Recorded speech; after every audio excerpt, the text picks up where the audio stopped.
Assalamualaikum warahmatullahi wabarakatuh.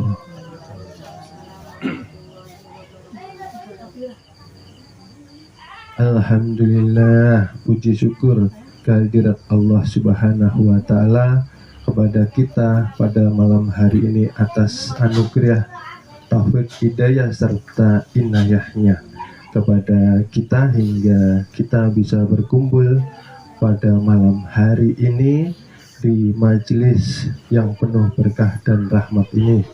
Mudah-mudahan Allah Subhanahu wa Ta'ala mengampuni atas dosa-dosa ulun pian seberataan, dosa-dosa abah mama kita seberataan, dosa-dosa kakek nenek kita seberataan yang hidup maupun yang sudah berpulang ke rahmatullah. Amin ya rabbal alamin. Sekali lagi ulun sampaikan terima kasih kepada Bapak Ibu, adik-adik yang dimuliakannya Allah Subhanahu wa Ta'ala telah meluangkan waktu berjihad binafsi untuk melangkahkan kaki yang seharusnya bisa duduk santai tenang di rumah menonton TV atau bercanda bercengkrama dengan keluarga, tetapi dengan berjuang berjalan ke majelis bersusah payah untuk menimba ilmu sebagai tolabul ilmi. Mudah-mudahan ulun pian seberataan dikumpulkan nantinya di surganya Allah Ta'ala.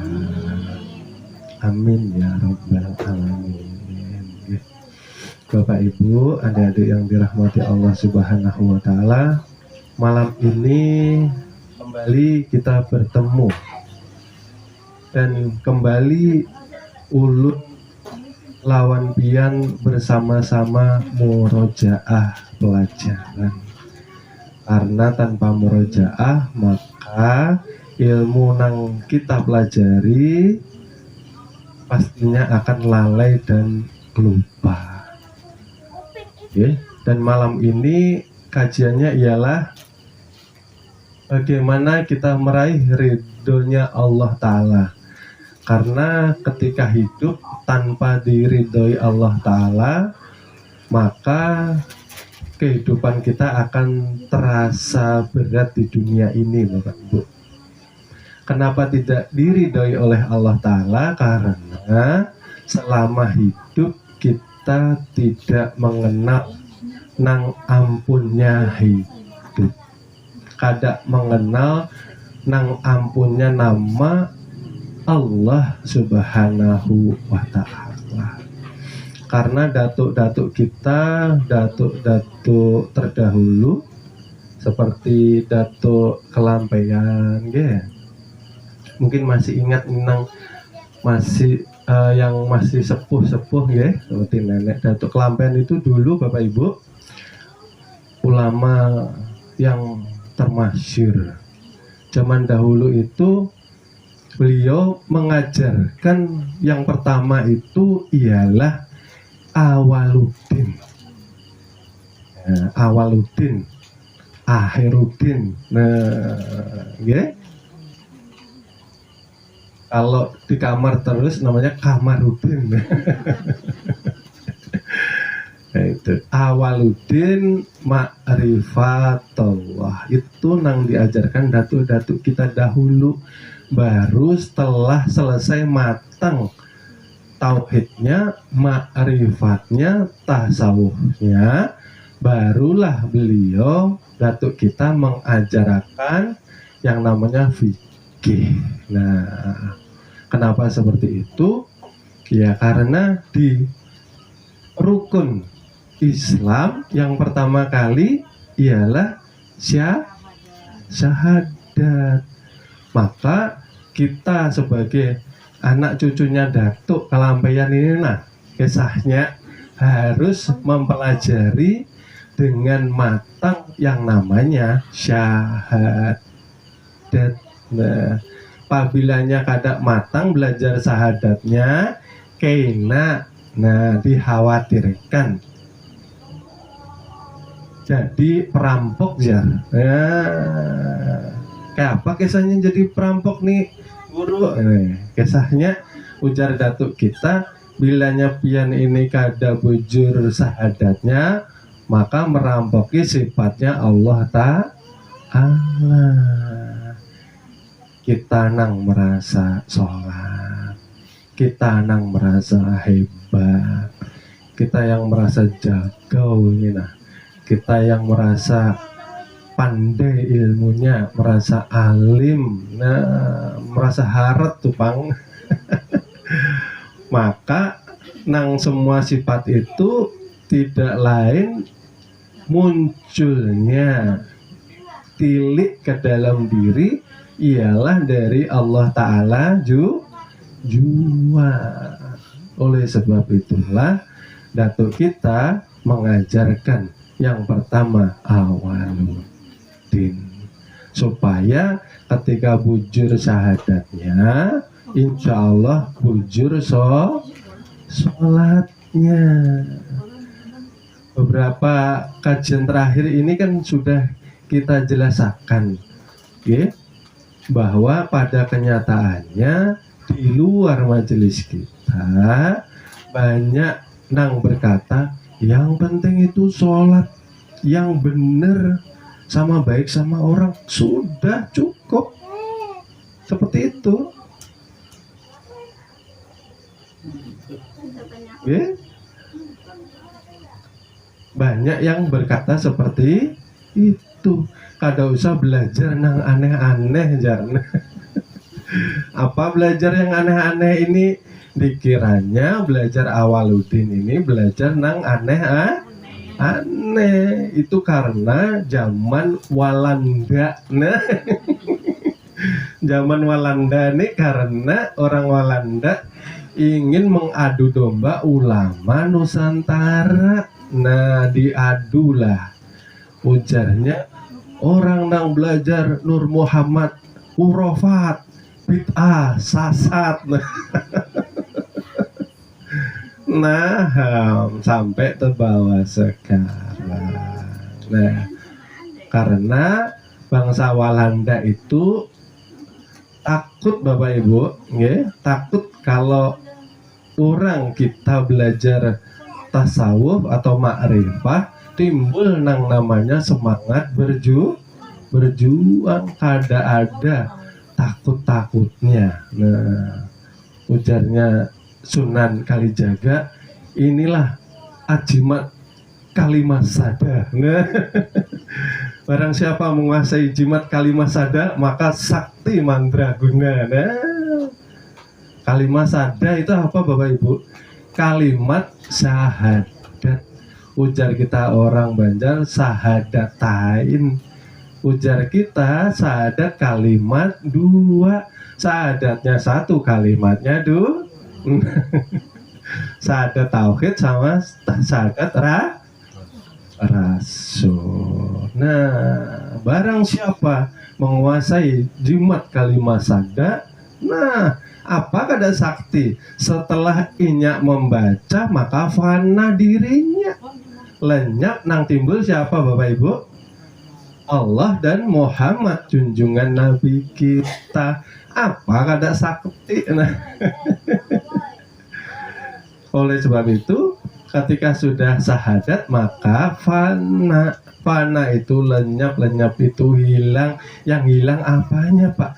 Saya syahadat masih ada. Nah, kesadaran di dalam kalbu kita seperti itu. Maka hebat pejuang-pejuang dulu itu. Makanya pelajaran kemarin sudah diajarkan baca bismillah aja sudah. Nah, kada ada tandingannya karena diawali syahadat. Nah, seperti itu. Jadi kalau kita kada kenal Allah, maka kita dilaknati.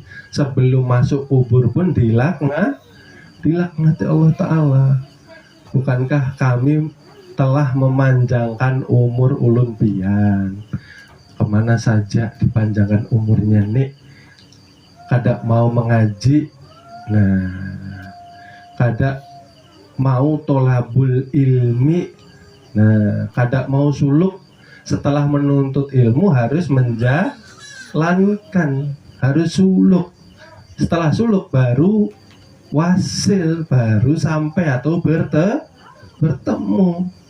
Ini ngaji sekian tahun, ngaji aja ada di amal lah. Namanya kada suluk. Nah kayak apa mau sampai, apalagi kada mengaji. Nah dari mana kisahnya sampai? Nah harapannya setelah mengaji suluk atau dijalankan kajiannya di dalam kehidupan sehari-hari, baru bisa wasil atau usul atau sampai. Nah itu kisahnya. Sudah berapa tahun ulun ini belajar, ada pernah merasakan nyamannya ini kada berjalan. Dihafalakan aja di pikiran, kada dijalan, kada dijalani. Oleh sebab itu, barang siapa mengenal diri, maka akan mengenal tuh. Nah, okay. Man arafa nafsahu, barang siapa mengenal diri, faqad arafa rabb, maka akan mengenal tuh Tuhan. Siapa sebenar diri, siapa sebenarnya Tuhan. Barang siapa mengenal Tuhan, maka matilah dirinya. Man arafa rabbahu fasadaja. Nah seperti itu. Oleh sebab itu, mari kita murojaah supaya kita tidak lalai atau tidak lupa. Okay? Barang siapa ingin mengenal Tuhan, maka kenalilah aku. Barang siapa ingin mengenali aku, maka kenalilah Allah dahulu. Barang siapa ingin mengenal Allah, maka pinandui nang punya nama Muhammad, supaya bidik jar orangnya. Ada bidik nih bimbang jar, mana Muhammad, mana Allah jar. Okay? Barang siapa ingin mengetahui, meminandui Muhammad, maka pinandui yang namanya Adam. Barang siapa ingin mengenal Adam, harus memahami rahasia insan. Nah, siapa rahasia insan? Maka sebenar-benar diri. Masih ingat mungkin Bapak Ibu ya? Sebenar diri siapa? Si Hayat. Mana orangnya Hayat? Nah, masih ingat lah pian. Mana Hayatnya? Nah, kalau ini penggaris penunjuk, ini barangnya. Nah, kalau Hayat mana ini orangnya? Yang dikatakan Hayat, orangnya sinya nyawa. Okay. Mana orangnya nih, nyawa nih. Nah harus kita bidik, harus pinandu. Nyawa ialah yang keluar masuk di hidung kita, nafas. Siapa sebujurannya nafas itu? Rahasia wujud, dikatakan ruh atau rasul atau rasa atau utusan. Bapak Ibu pelan-pelan nggih. Yang dikaji ini hakikat daripada ilmu Muhammad. Kalau yang jasad itu dikatakan junjungan Nabi besar kita, Nabi Muhammad Sallallahu Alaihi Wasallam, yang lahir di Mekah, okay?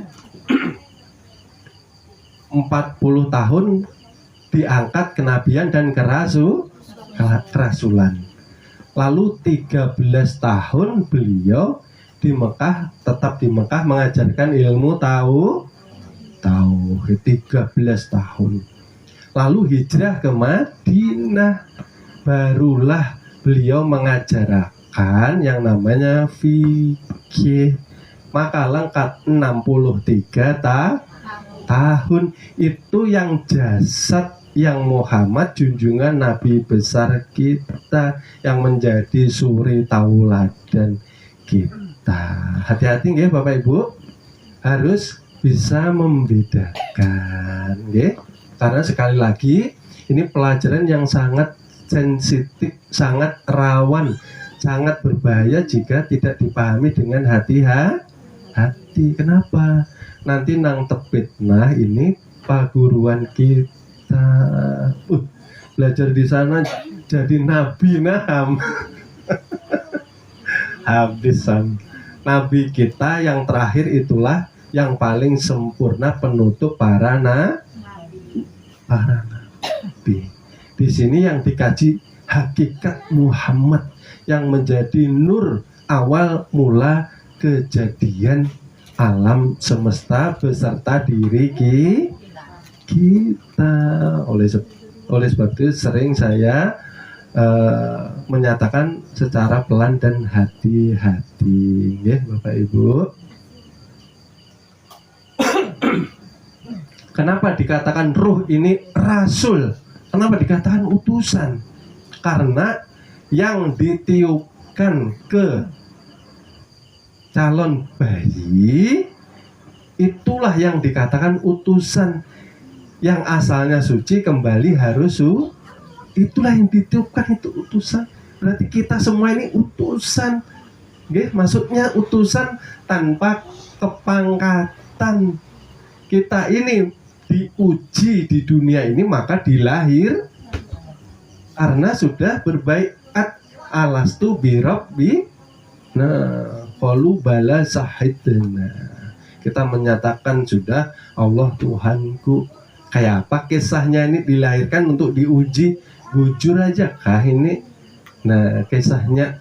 Nah, ternyata setelah di dunia ada yang mentuhankan jabatannya, ada yang menuhankan harta bendanya, ada yang menuhankan anak istri keluarganya.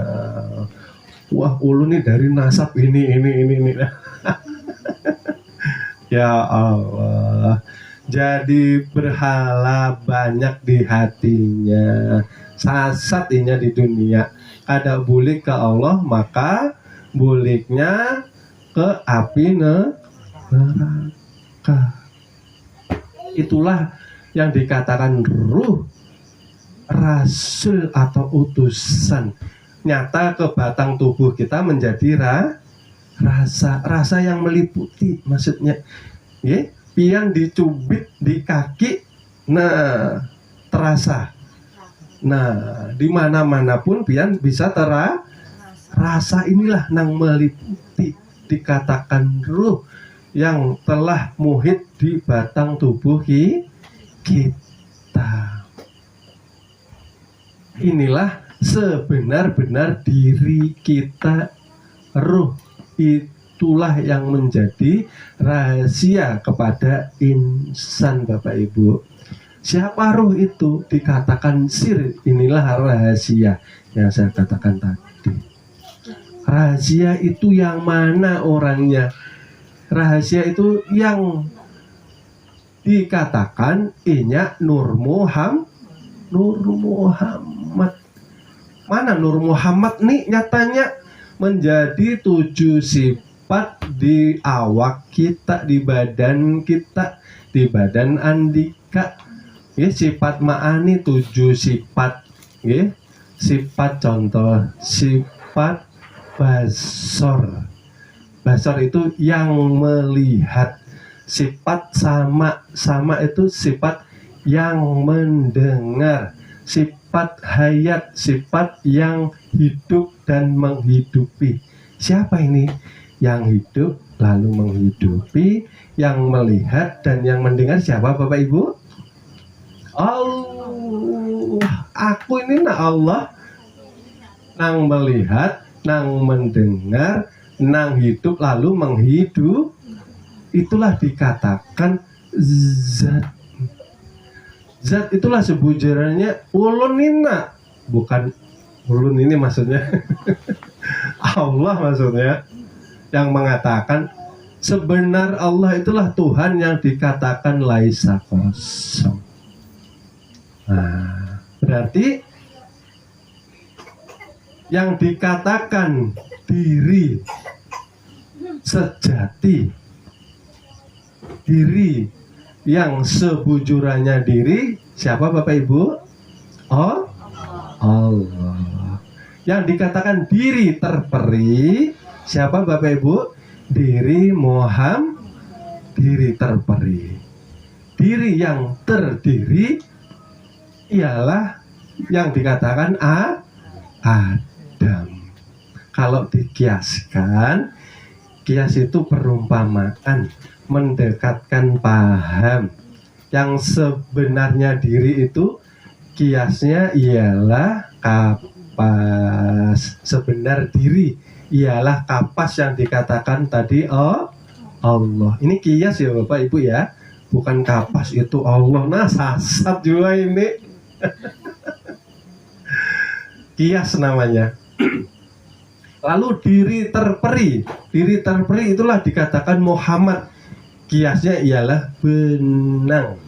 Nah, lalu diri yang terdiri, yang nyata terlihat, menyatakan Muhammad dan Allah menjadi ahad atau esa ialah Adam. Itu kiasnya. Ini nah baju ini nah Bapak Ibu. Nah, barang siapa melihat baju, kita lihat sudah ini orangnya Muhammad dan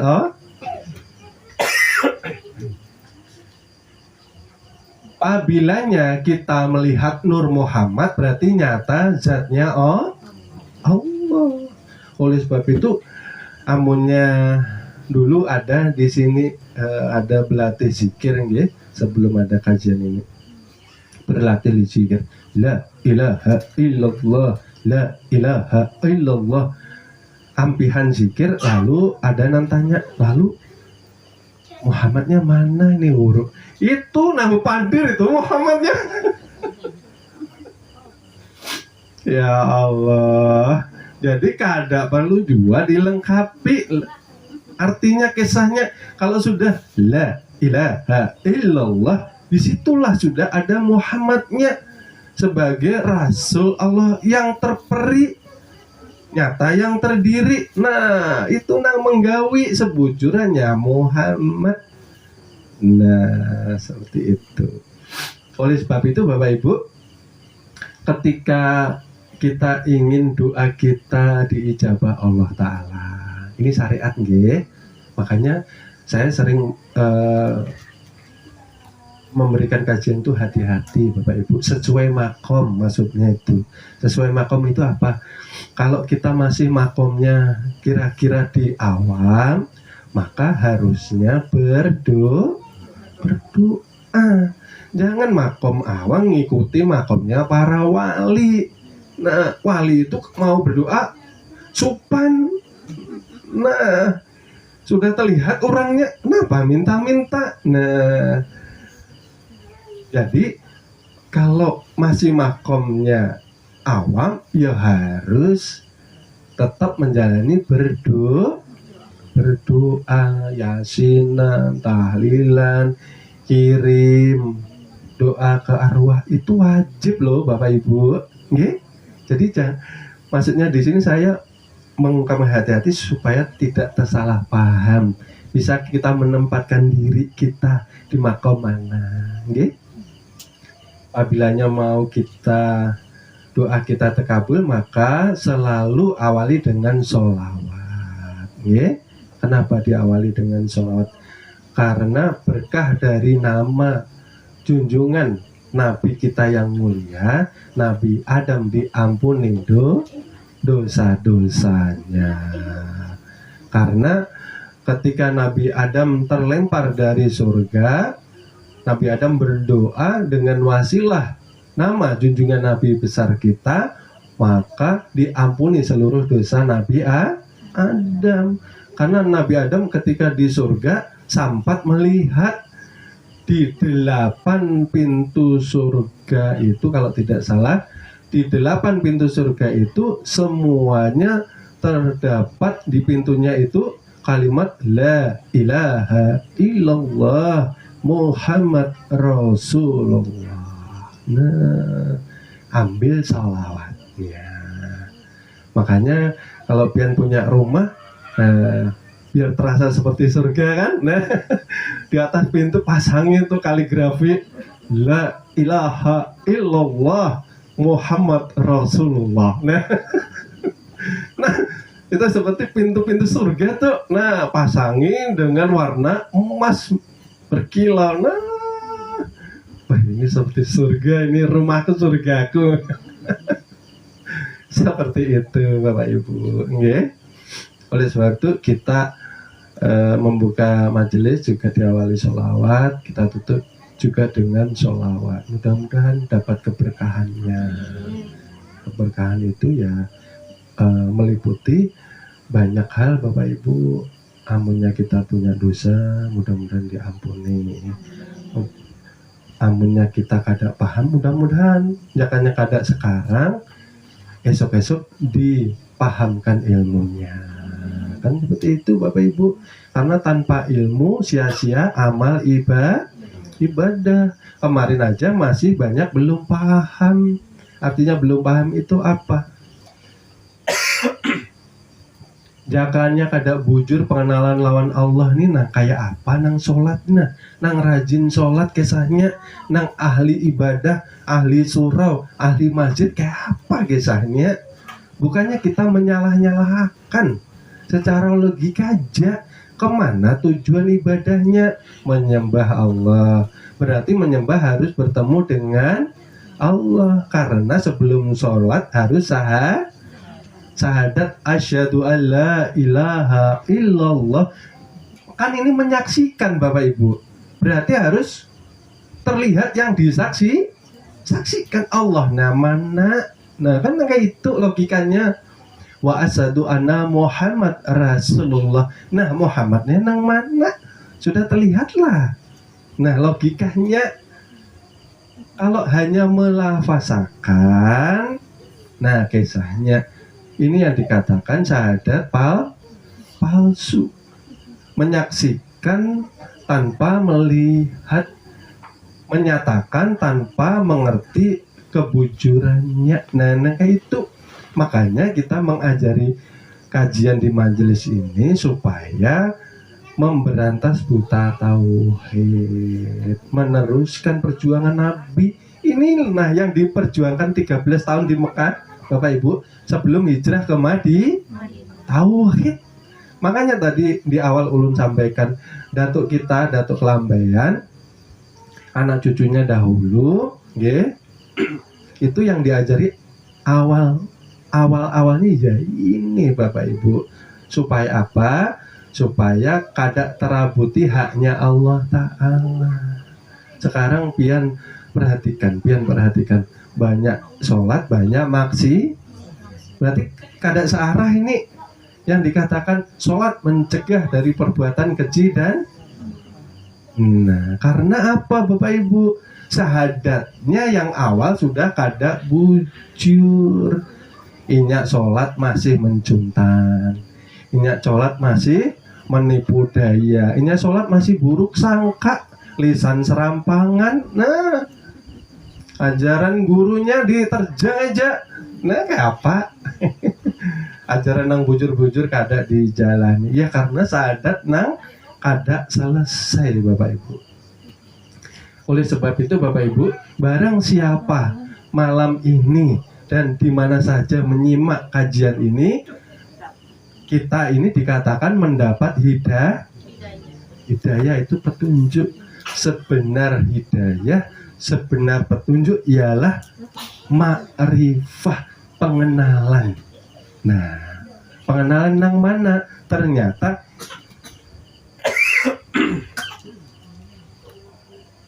asyhadu alla ilaha illallah, nang batin ingin menyatakan dirinya, dikatakan tajali Bapak Ibu. Nah, bahasa tauhidnya, tasawufnya, Tuhan ingin menampakkan dirinya. Kalau di bahasa syariat, Allah menciptakan. Nah, karena setiap bahasa ini harus ditata sesuai dengan makomnya supaya tidak tersalah paham. Di tauhid Allah ingin mentajalikan, karena ingin dikenal maka diterbitkan cermin mazhar atau bayang dari dirinya. Ketika di makom kekosongan Allah mentajalikan yang namanya Nur Muhammad dengan nurnya Allah, itu esa, dua nama satu jua, kulhu Allahu ahad. Nah, maka dari yang kosong itulah zohir kenyataan. Ibarat di angka itu kiasnya Bapak Ibu, kalau tidak ada kosong adalah satu itu Bapak Ibu. Ada enggak Bapak Ibu? Angka satu kalau tidak ada kosong, angka kosong. Ya tidak ada. 1 sampai 9 zohirnya karena ada kosong dulu. Coba pian uangnya kada ada kosongnya, berapa tuh kesahnya?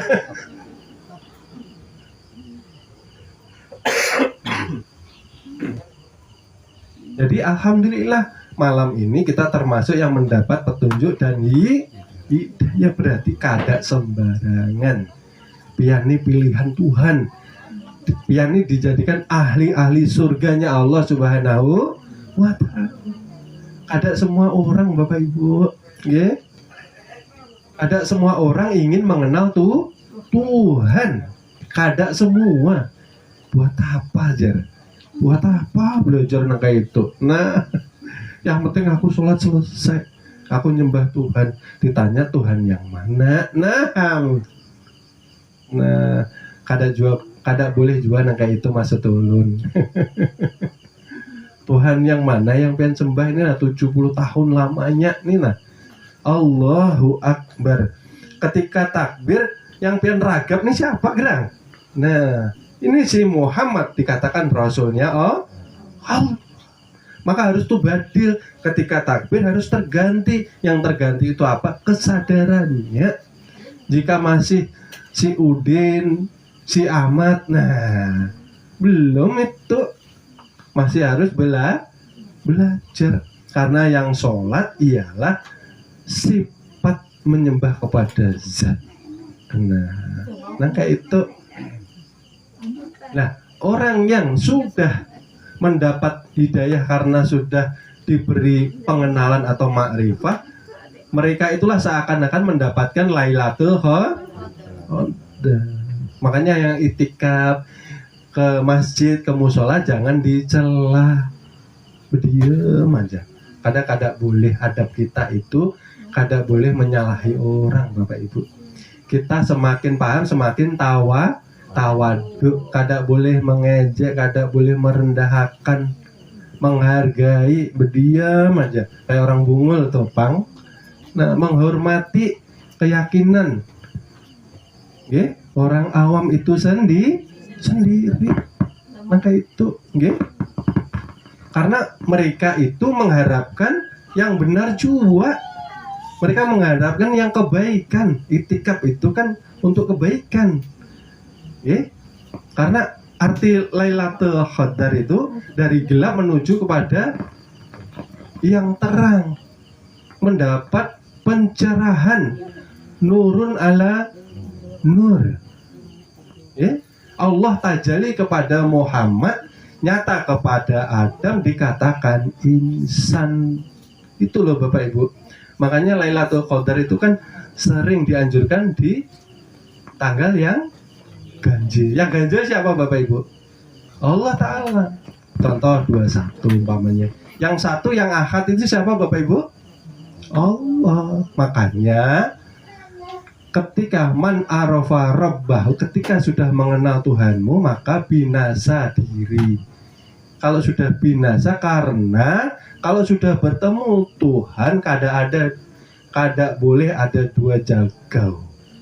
Nah, amunnya kita bersifat wujud, Allah juga yang wujud. Jadi kita berwujud lah, ini kisahnya. Maka sifat 20 itu yang sifat wajib wujud itu bagi Allah. Lala kita ini kan kebalikannya, Adam atau tiada. Maka kalau sudah mengenal Tuhannya, maka nyata sudah Tuhan ini nanang tajali yang wujud, yang nyata, inyak yang hidup, yang bersifat hayat, nyatanya Allah Ta'ala. Pian kada usah takut, artinya ini nyata sudah kenyataannya. Siapa yang hayat Bapak Ibu? Allah, yang hidup. Amunnya kita ini hidup, berarti kita bisa menentukan akhir kehidupan kita nyatanya kada tahu Bapak Ibu. Kepulangan itu kan dijadikan rahasia. Oleh sebab itu dirahasiakan supaya kita ini berhati-hati menjaga amanah ini, nah Bapak Ibu. Berarti tubuh ini kan amanah Bapak Ibu, kada boleh dibuat maksi. Nah, khawatirnya, takutnya kalau berpulang dengan su'ul.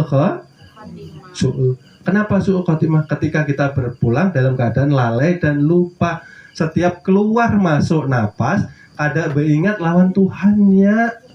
Makanya Rasulullah mengatakan dalam hadisnya, barang siapa di dalam keluar masuknya nafas inyak kada ingat lawan Tuhannya, maka seperti mayat, seperti bangke hewan yang seperti hewan babi.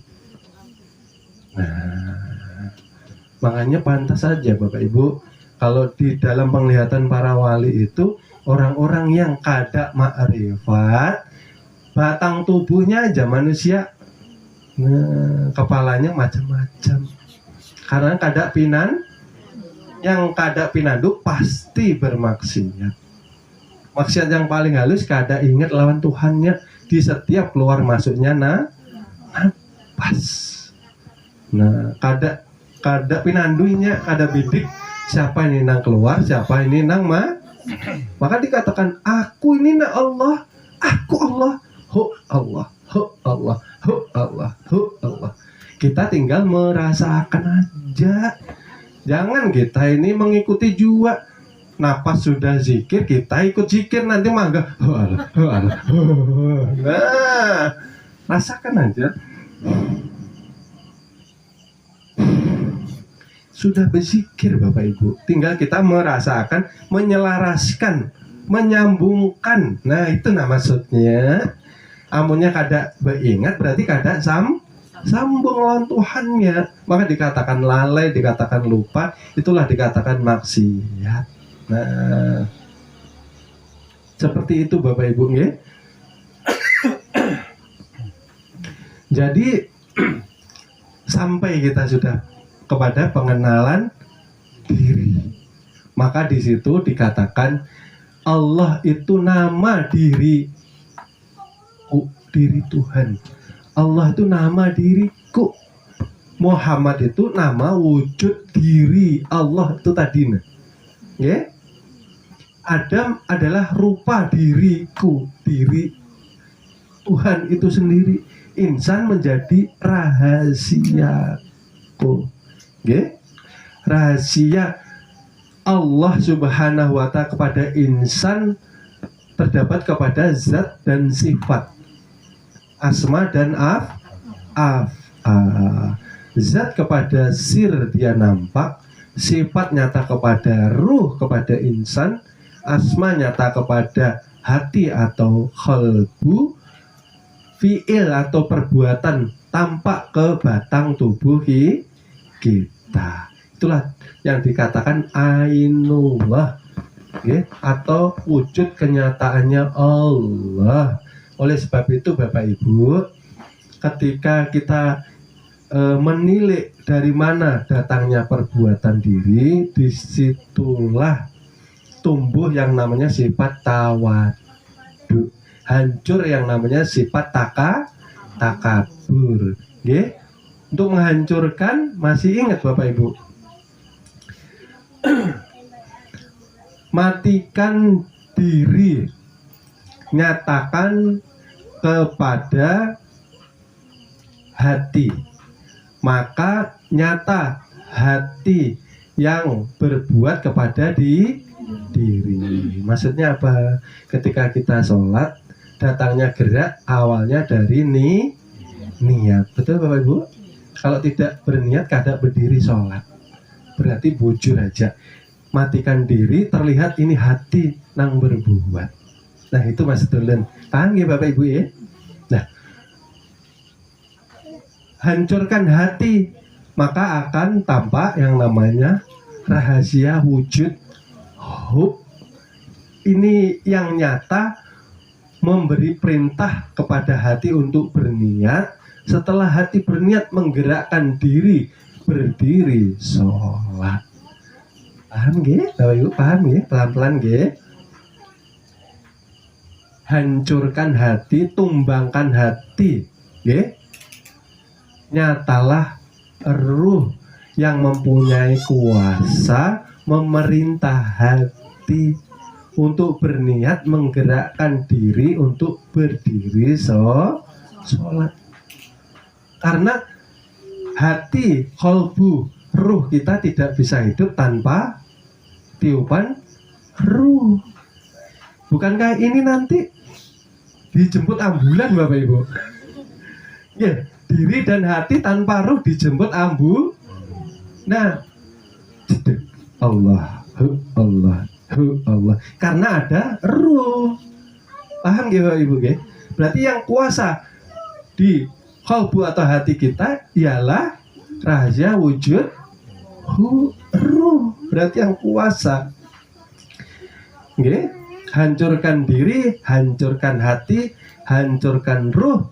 Nyata ternyata sifat yang berkuasa. Ruh tidak mampu memerintah hati, menggerakkan tubuh untuk sholat tanpa ada sifat daripada Allah Subhanahu wa Ta'ala. Bagaimana tubuh mau berdiri? Berdiri itu memakai sifat kodrat dan irodat. Menghadap kiblat memakai basornya Allah Ta'ala yang melihat. Bisa membaca, bisa berdiri, rukuk, sujud, atau duduk serta tumak ninahnya itu karena ada ilmu. Nah, semua karena sifat daripada sifatnya Allah Subhanahu wa Ta'ala.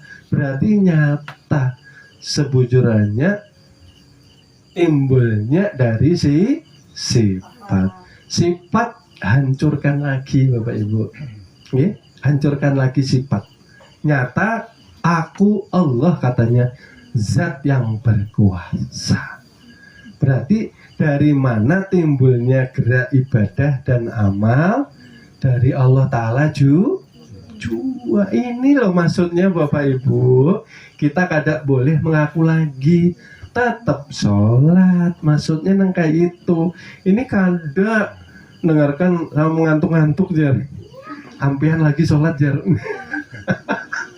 Nah, tepitnya lagi perguruan nih. Aduh. Kalau ampih sholat, ampih makanan juga. Ampih makanan, ampih keluarga.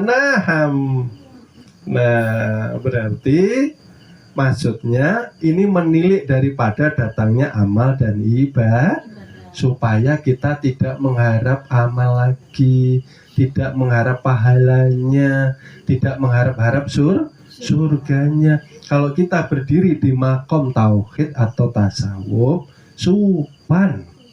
Kalau di syariat, iya, ada kiai, ada ustadz, ada ustadzah. Mereka menyemangati kita untuk mencari pahala, untuk mencari surga. Jangan, pesan ulun, jangan disalahkan, berdiam. Yang penting kita tahu jangan disalahkan, jangan diremehkan. Nggih, diam. Artinya yang penting kita tahu itu benar di syariat, memang benar. Memang disuruh cari pahala. Makanya harus disab depan supaya dapat 27-nya itu kisahnya. Tapi itu benar bagi syariat gitu. Tapi bagi kita sudah mendalami hakikatnya. Seperti itu. Maka tidak boleh saling menyalahkan. Tidak boleh kita ini merasa paling hebat juga. Diam aja. Kalau sudah tahu ilmu nang kayak ini, rahasiakan. Okay? Memberi kepada siapa yang mengharapkan. Nah, seperti karena ini kan permata yang berharga, Bapak Ibu. Permata itu bukan untuk diecer. Ilmu permata yang berharga, ad-durun nafis. Nah, kada boleh diecer-ecer. Ya, harus berhati-hati. Ini pun diterangkan di majelis. Amunya ulun nih keluar, nah ke warung, nah kayak apa pian mengajar apa? Nah, mengajar apa ulun nih?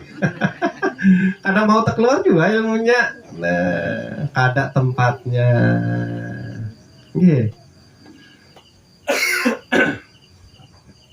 Artinya kita sudah paham ya Bapak Ibu bahwa diri kita inilah yang menjadi mazhar atau bayang-bayangnya zat dan sifatnya Allah Subhanahu wa Ta'ala. Makanya setelah mengkaji ini harapannya berhati-hati membawa batang tubuh ini kada berkeramat karena kita mengotorinya dengan banyak dosa. Seperti itu, kita juga yang mengotorinya. Nah, makanya perlu taubatan nasuha. Setelah ngaji taubat, setelah taubat jangan diulangi. Nah, ini ada kesempatan sekali-kali ulang. Makanya di sini setelah kita mengaji banyak yang kada sampai, kenapa? Ini yang ulun sampaikan. Ini nang merintangi, ini nang menghalangi seorang salik yang berjalan menuju kepada Tuhan. Dia mengaji tapi masih mau melakukan maksiat zohir kelawan batin. Mungkin kalau zohirnya sudah berkurang, kalau kada mencuntan, kada mabuk-mabukan, kada mendua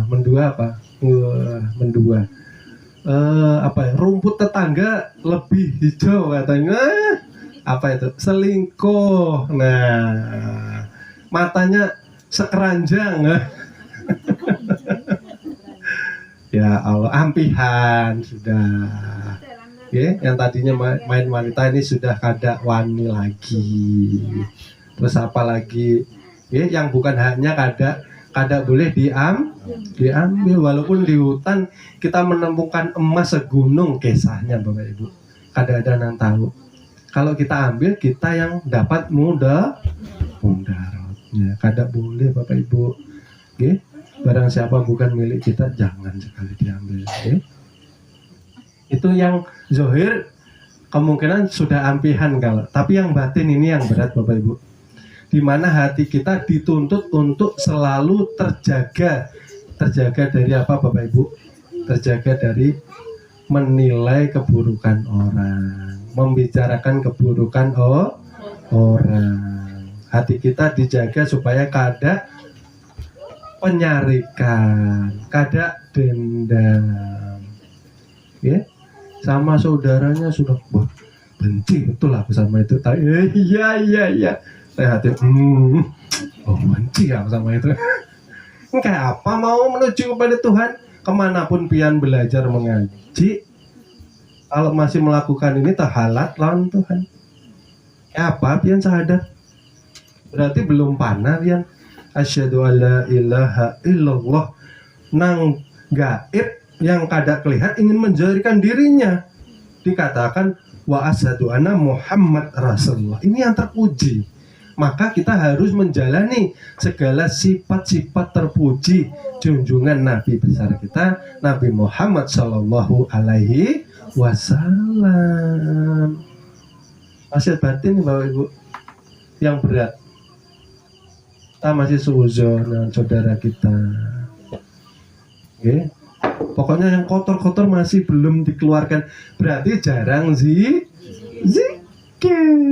Nah, maka sudah diajari di paguruan itu 3 zikir kada boleh lepas habis sholat. Zikir zahar, la ilaha illallah. Nah, menyatakan ini nah orangnya jaga bujur-bujur, jangan menuhankan yang lainnya. Tapi pian bukan Tuhan. Hati-hati. Bukan kita menjadi Tuhan. Kita menyatakan ini bukan milik kita, maksudnya kayak itu. Maka harus dijaga. Lepas sholat, zikir, kolbu. Ke kantor sambil ngetik komputer, ke bengkel sambil baiki mobil. Bisa kalau Bapak Ibu zikir Allahu Allahu Allahu, supaya kada teringat keburukan orang. Maksudnya kayak itu nah. Ini tampak buruknya orang taruh, berarti kita juga bu. Ya Allah ya Rabbi. Nah yang kedua kasal. Kasal itu bukan kesel kita, bukan ya. Bahasa Arab kasal maksudnya malas. Malas itu ya koler, bahasanya orang Banjar. Mengaji koler, ibadah koler, bekerja koler. Jangan-jangan makan nasi juga koler juga. Ini nasi terus pagi, siang, malam, sore, pagi, siang, malam, nasi terus ya. Nah, makan koler, kawin koler, nah. Berumah tangga koler, nah. Cilaka ini. Ini yang menjadi penghalat seorang salik menuju kepada Tuhan. Makanya kita ini Bapak Ibu tholabul ilmi harus semangat, apapun juga zikir harus semangat. Untuk siapa? Untuk ulun pian sendiri. Siapa mau peduli selamat? Ada yang peduli Bapak Ibu? Istri ujarnya aja. Pilih yang lahat, nangisnya paling setahun aja paling. Istri kah, suami kah? No. Sedihnya nah, setahun cari lagi, nah baru kisahnya aja. Nah, berarti siapa yang peduli kepada keselamatan diri kita? Diri kita sendiri. Itu yang jadi semangat kita. Siapa lagi? Aku mengumpati lakiku nih nah. Lakiku kada sholat, makanya aku malas sholat. Nah, salah juga ini. Menunggu laki salat. Nah, habis selesai masa kada sholatan. Pian ini amunnya sudah mengaji di majelis, berarti pian harus menerapkan perintah Allah. Jangan menunggu mentang-mentang laki ini sebagai imam katanya. Imamnya kada bujur masa diikuti. Imam kada sholat, kita harus tetap semangat sholat. Mudah-mudahan Bapak Ibu, dengan kita semangat sholat, mudah-mudahan Allah menurunkan hidayah ini nah Bapak Ibu di suami kita. Malu sama istri jar. Wah malunya aku sama istriku nih. Istriku rajin bujur.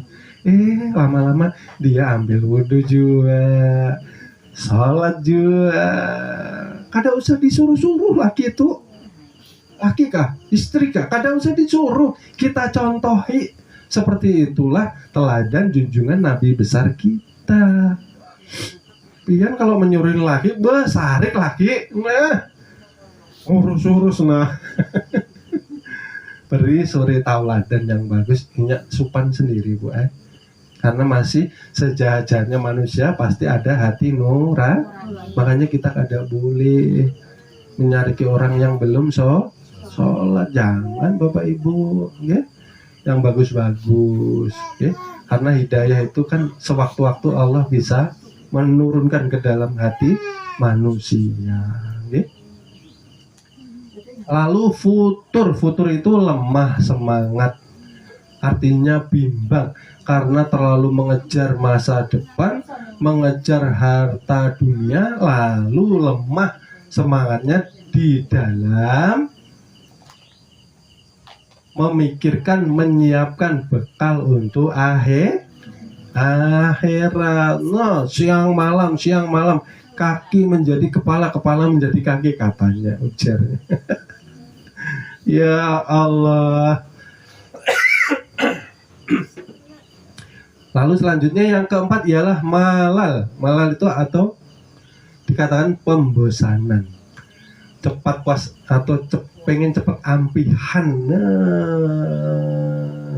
Dikarenakan oleh kurang kuatnya iman yang dipengaruhi oleh hawa nafsu. Malal itu pembosanan. Wah, paling yang diajari itu aja di pengajian. Sudah tahu aku, nah malas aku. Itu aja yang dikaji. Nah, berarti nyata timbul yang namanya sifat pembosanan. Yang ngajar aja kada bosan, ini yang belajar apa kesannya mau sampai kepada Tuhan itu nah.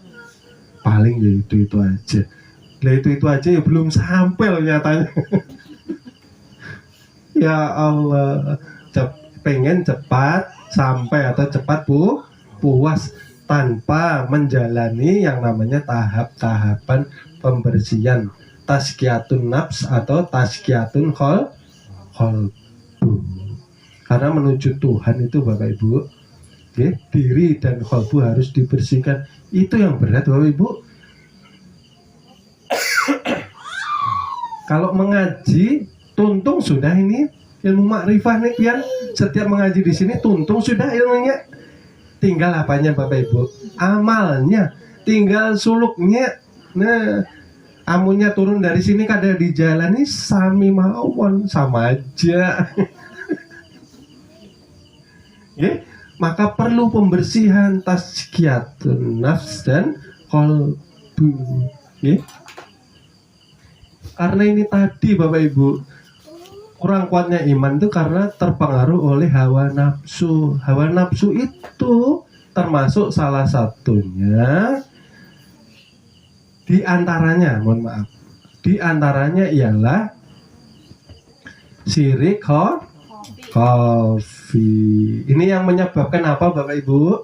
Amal tidak diterima. Ini loh pentingnya Bapak Ibu. Kita belajar tauhid. Penting sekali Bapak Ibu. Kenapa? Kita kalau hanya menjalankan syariat, fikih, nahwu, shorof tanpa didasari, diberi pondasi awaludin, khawatirnya amal kita tidak diterima di sisi Allah Ta'ala. Kenapa tidak diterima?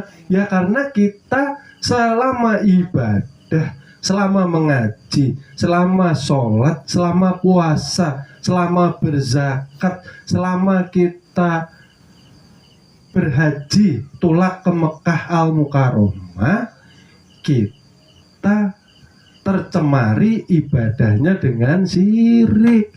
Ini termasuk dosa besar karena menduakan. Allah itu maha pencemburu Bapak Ibu. Ada mau diduakan.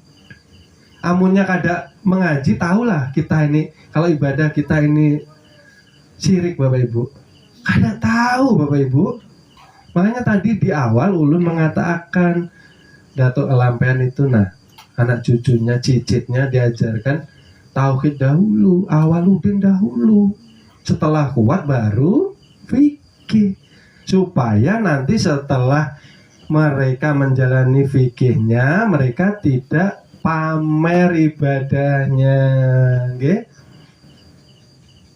Kalau kita ibadah di dalam hati kita ada rasa riya, ingin menampakkan ibadah dan kealiman agar terlihat kitalah yang satu-satunya ahli surga ini.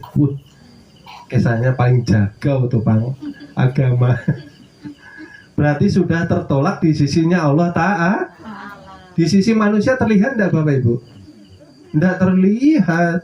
Karena sisi batin, sisi rohani, sisi kalbu kita. Itulah kenapa penting mengkaji ilmu tauhid untuk mencari ridhonya Allah Ta'ala, Bapak Ibu. Ya? Kalau di dalam ibadah kita masih suka menceritakan tentang ibadah, wah, alhamdulillah. Biasanya saya itu kalau malam tidur loh, ini sebulan kok tiba-tiba terbangun terus, bisa sholat tahajud. Diulah status ya, kisahnya di WA. Berarti menceritakan tentang ibadahnya. Pian habis sholat zikir dapat berapa pian? Nah, ulu nih dia 100 saja, uyuh sudah. Nah, sama nih semangat, ulu nih 1000 tambah sudah. Nah, diterima kada di sisi Allah Ta'ala? Ada diterima.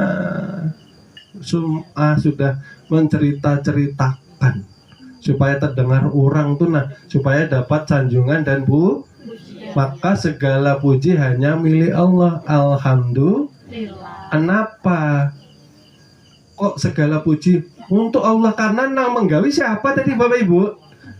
Nah, menggawi amal ibadah sebujirannya Allah. Ya Allah ya Rabbi. Lalu ketika ibadah kita, ya, di dalamnya kita membanggakan diri. Nah, merasa harap ini, nah, karena banyak ilmunya. Nah, pesantren sudah 15 tahun. Nah, kisahnya itu, nah, nih di kampung nih, aku jakanya kaja jadi imam. Nah, ada mau lagi, ulun menginjakkan kaki di masjid itu jadi. Ya Allah, kisahnya, ya. Ujub. Kenapa membanggakan diri? Karena kada pinandu. Kada pinandu yang sebujurannya hebat siapa? Allah Ta'ala. Siapa yang mempunyai ilmu? Allah Ta'ala juga, Bapak Ibu. Kita ini apa? Bisa hebat karena Allah Ta'ala. Jakanya kada ada Allah Ta'ala. Nah, pulang kita rahmat tuh. Nah, hajabun, terlena atau kagum atas ilmu amal ibadahnya kada boleh Bapak Ibu. Ya? Pamer, menceritakan, membanggakan, bangga, terlena, kagum, ini yang menjadi amal kita tertolak. Okay? Dan yang terakhir ialah su'ul adab dengan guru-guru kita. Ini kan dari datuk-datuk kita, datuk kelampian juga, atau Bapak Ibu, sampai ke Sayyidina Ali, sampai ke Rasulullah Awaluddin ini tadi lah Bapak Ibu. Kalau kita ini, okay, su'ul adab dengan guru kita, berarti kita su'ul adab dengan su'ul adab dengan Rasulullah. Ini Rasul berjuang 13 tahun untuk menyelamatkan kita, supaya nanti syariat kita itu diterima, bersih dari syirik. Kita kada jadi perampok hak Allah Ta'ala. Ini yang diperjuangkan Rasulullah. Gitulah. Kalau kita soal adab dengan guru-guru kita, nah, kira-kira diterima kada kita ini amal ibadahnya Bapak Ibu? Kada diterima. Nabi Musa aja ampihan sama Nabi Haidir, buruk sangka. Anak dimati, kapal dilubangi, rumah dirobohi. Nah, karena beda ilmunya, beda makomnya. Makanya kada boleh buruk sangka. Menipu daya artinya menipu diri sendiri. Karena setiap orang menipu kembali kepada diri sendiri. Siapa menanam, dia yang akan menuai. Makanya hati-hati Bapak Ibu. Ya, hati-hati. Lisan pun harus terjaga. Karena dari lisan ini kita mengetahui tolak ukur ilmu seseorang. Bapak Ibu, kalau orang itu mudah mencela, mudah mencaci, mudah mensasat-sasatakan, berarti perlu mengaji lagi. Orang tuh kalau sudah banyak kitanya diam aja, bungul sampai alhamdulillah tambahin. Ulun ini bungul juga, bintambuk juga ulun ya. Pian yang pintar ya. Nah, orang banyak ilmunya menunduk ya habis ya. Makin banyak ilmunya makin bungul. Nah kayak itu. Menentang ajaran guru ya, kita disuruh untuk bertauhid, mentauhidkan asmanya, mentauhidkan afalnya, mentauhidkan sifatnya, mentauhidkan zatnya. Kalau Bapak Ibu bingung, saya nukilkan satu contoh. Mentauhidkan sifat artinya mengembalikan, mengesahkan yang sifatnya tadi kita akui kepada Tuhan. Mentauhidkan afal itu amunnya tadinya kita nang merasa beama, ternyata setelah dikaji yang beramal Allah Ta'ala juga ternyata itu mengembalikan, mentauhidkan supaya kada tak aku. Nah, amunnya tak akui milik Tuhan, yaitulah kita ini yang dikatakan al-mal'un, orang-orang yang dilaknati Allah Ta'ala, Bapak Ibu. Masya Allah, okay? Jangan sampai kita dilaknati. Oleh sebab itu kita mengaji diri supaya meraih ridho ilah. Nah, selamat dunia, selamat akhirat. Mudah-mudahan malam ini kajian ini menjadi berkah. Okay? Amin ya rabbal alamin. Okay? Mungkin ulun cukupkan sekian kajian pada malam hari ini. Ulun minta ampun, minta maaf, minta ridhonya pian seberatan dunia wal akhirat, karena pastinya banyak kesalahan, banyak kekurangan, banyak kekilafan di dalam ulun menyampaikan pelajaran tersebut. Karena kebenaran mutlak, kesempurnaan datangnya dari Allah Subhanahu wa Ta'ala. Terima kasih ulun sampean. Ulun akhiri sekian, akhirul kalam. Wassalamualaikum warahmatullahi wabarakatuh. Waalaikumsalam.